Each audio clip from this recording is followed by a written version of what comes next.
A very popular topic in biology is comparing and contrasting structures.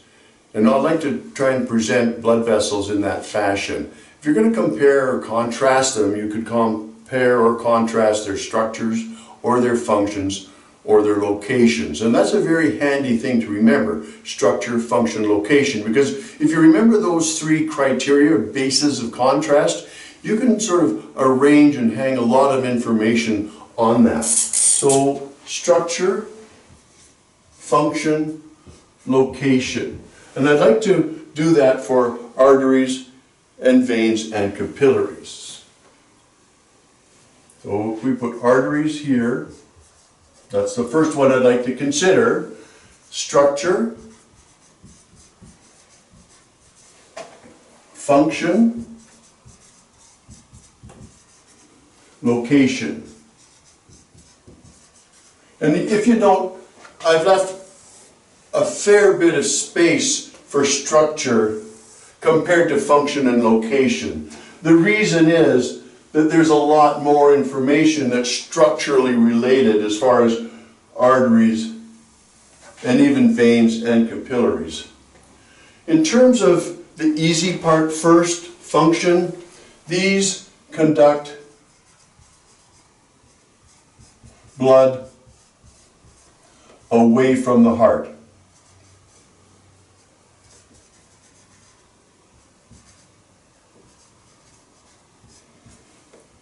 Always. Always. There's a tendency in some people's parts to think of arteries as those blood vessels that carry oxygenated blood. That's true in the systemic circuit only. The pulmonary circuit, the arteries are the ones that are carrying deoxygenated blood to the lungs for oxygenation. But this is always true. They're always taking blood away from the heart. Veins, on the other hand, always conduct blood to the heart. The location of these are deep within tissues.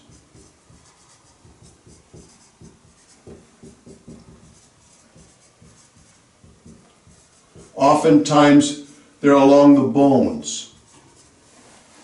The reason is simple: they're protected. You see, it's very critical that blood gets delivered to tissues.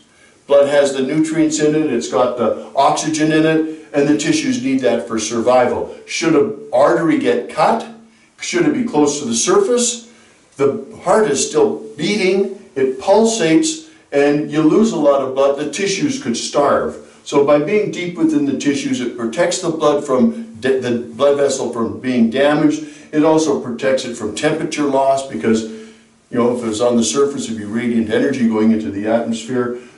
We're more protected when they're deeper. In terms of structure, arteries are large blood vessels.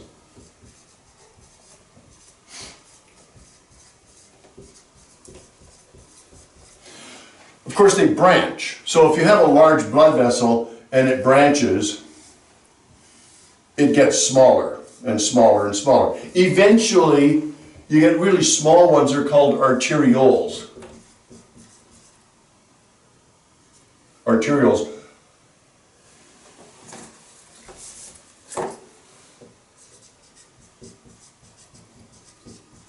Are small arteries, but they're still arteries. We're going to consider more the large component of it here. So in terms of large ones, they have thick, muscular, elastic walls.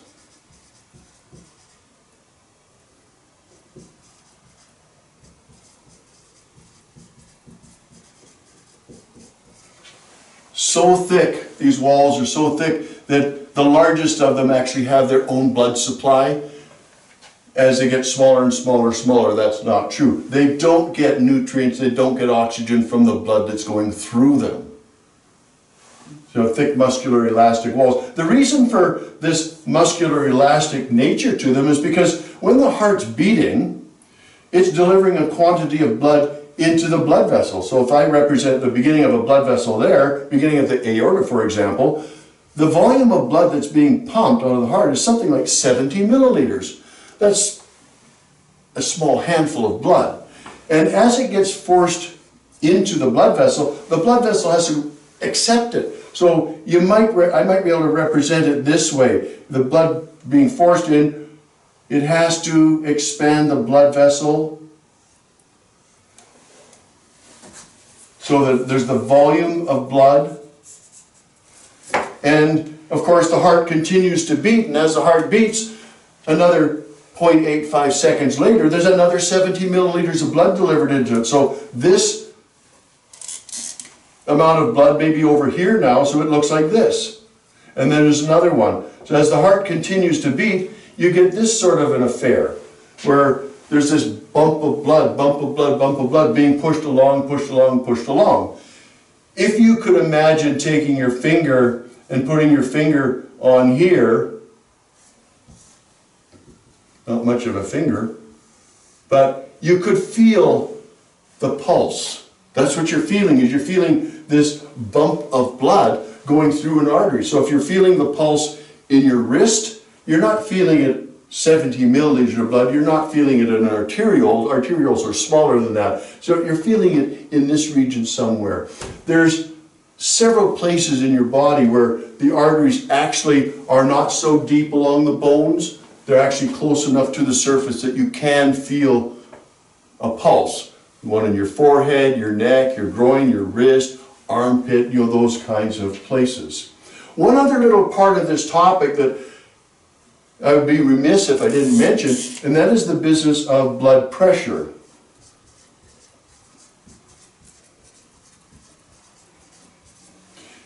And we'll mention it later on as well, but as the blood moves away from the heart, it's being pushed with less and less pressure. And go back to this diagram and think about it for a second. If the blood's being pushed, if this is the beginning where the aorta is, by the time the blood travels through here and some blood leaves and there's this friction along the walls, the pressure of the blood on the walls here is going to be less than here. And it will continue to decrease as it goes further and further away from the heart. So the blood pressure decreases further from the heart.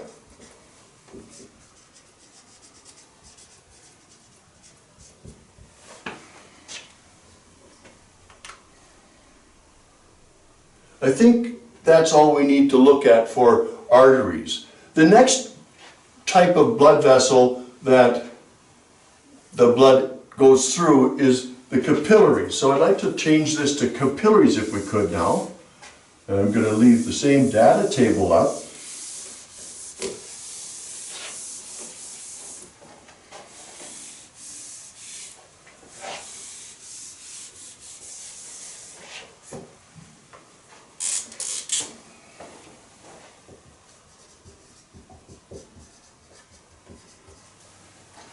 The easy parts again, location, they're in every tissue.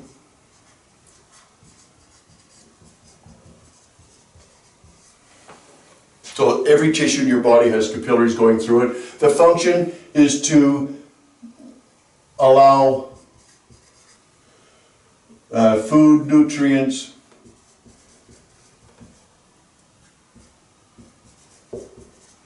and oxygen into tissues, and also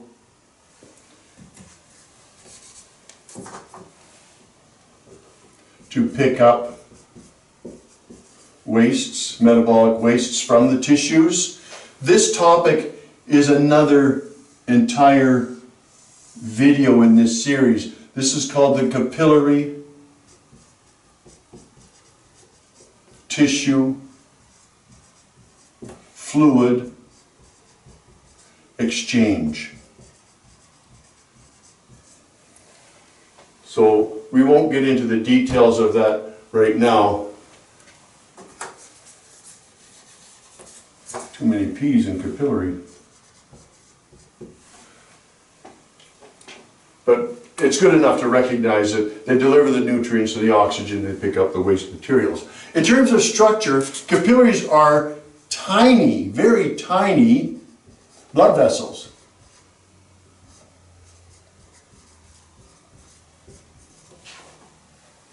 They interconnect arteries, even arterioles with venules. I haven't said anything about venules yet, but you can see if arterioles are small arteries, venules are going to be small veins. They branch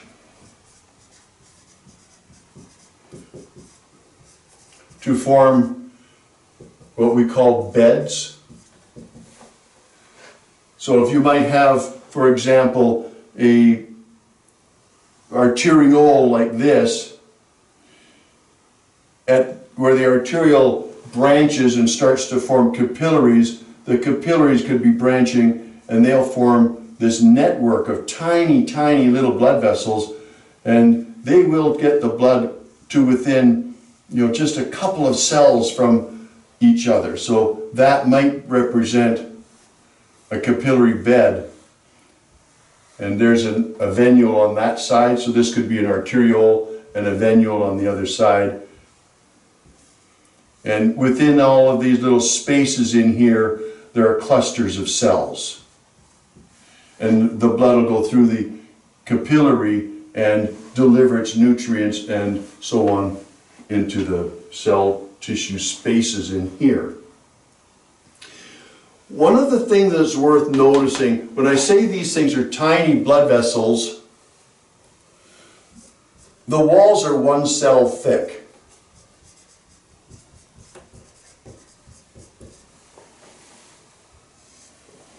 So if you understand this picture here and understand what the nature of a capillary bed is, let me use this space to try and illustrate. If you took a capillary cell,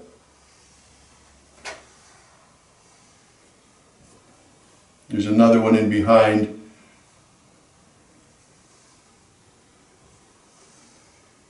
maybe another one on the bottom, another one over here. This being the lumen of the capillary, blood goes down here, and this set of cells, we've got a cell here and a cell here and a cell here. That's the nature of the capillaries. They're very, very thin walled. If you think about this distance from here to inside the capillary, there's only 2 membranes. Things would have to cross to get in and out. What the importance of that is that material can be transported very, very easily.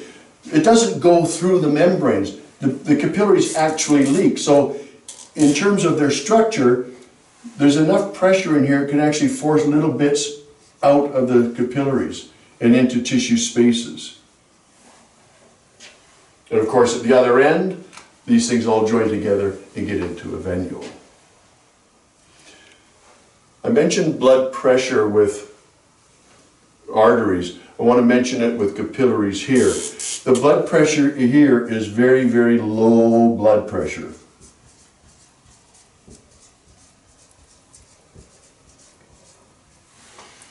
It wouldn't do any good at all to have high blood pressure and be forcing things out all the way along. And as blood continues to travel through a capillary, the blood pressure gets lower and lower and lower. So by the time the blood is in a vein, we'll mention veins in just a minute, that there is practically no blood pressure left.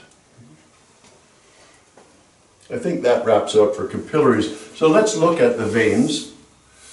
Again, I'll use the same chart space.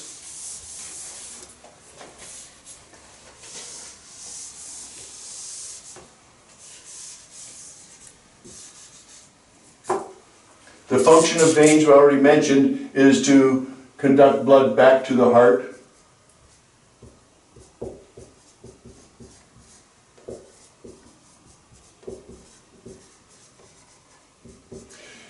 Don't fall in the trap of thinking that veins only conduct deoxygenated blood, because the pulmonary vein is actually conducting oxygenated blood, but like I said with arteries, in the systemic circuit they do conduct deoxygenated blood. Location, these are more on the surface.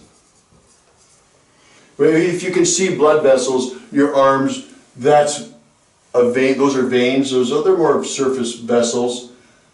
In terms of their structure, they can be quite large. But of course, If you think about it, they start out as venules, they join together into larger and larger blood vessels, but we tend to think of them as large blood vessels.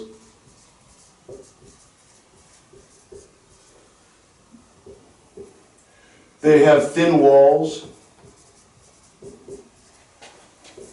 They're not really that elastic and not muscular.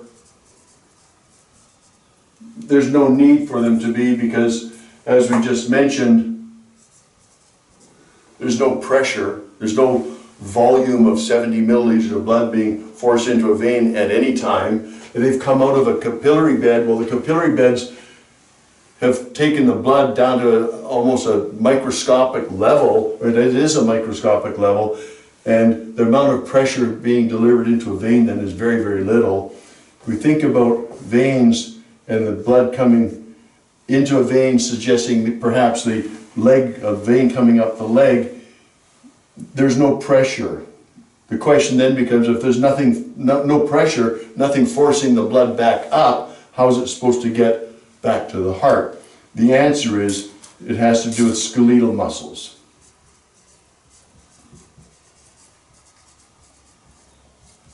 You see, these veins, particularly the ones in the lower body, not the jugular veins where blood can drain downhill, these veins have got valves in them.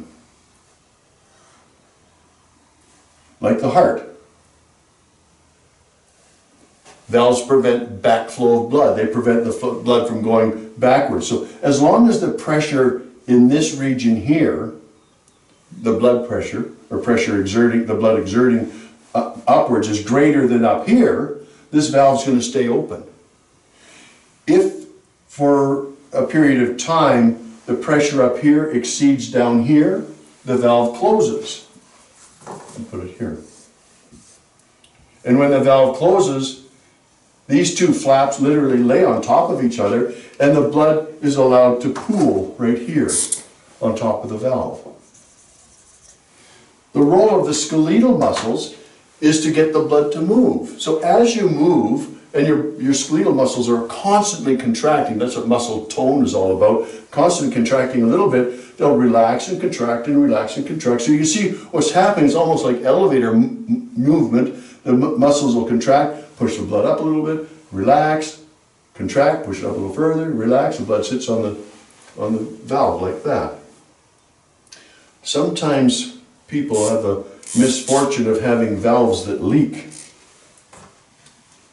If there's a valve that leaks, that means blood can get through the valve when it's not supposed to. What that does, it puts additional pressure on a valve lower down, and the veins can actually become distorted and misshapen, and this is what varicose veins is all about.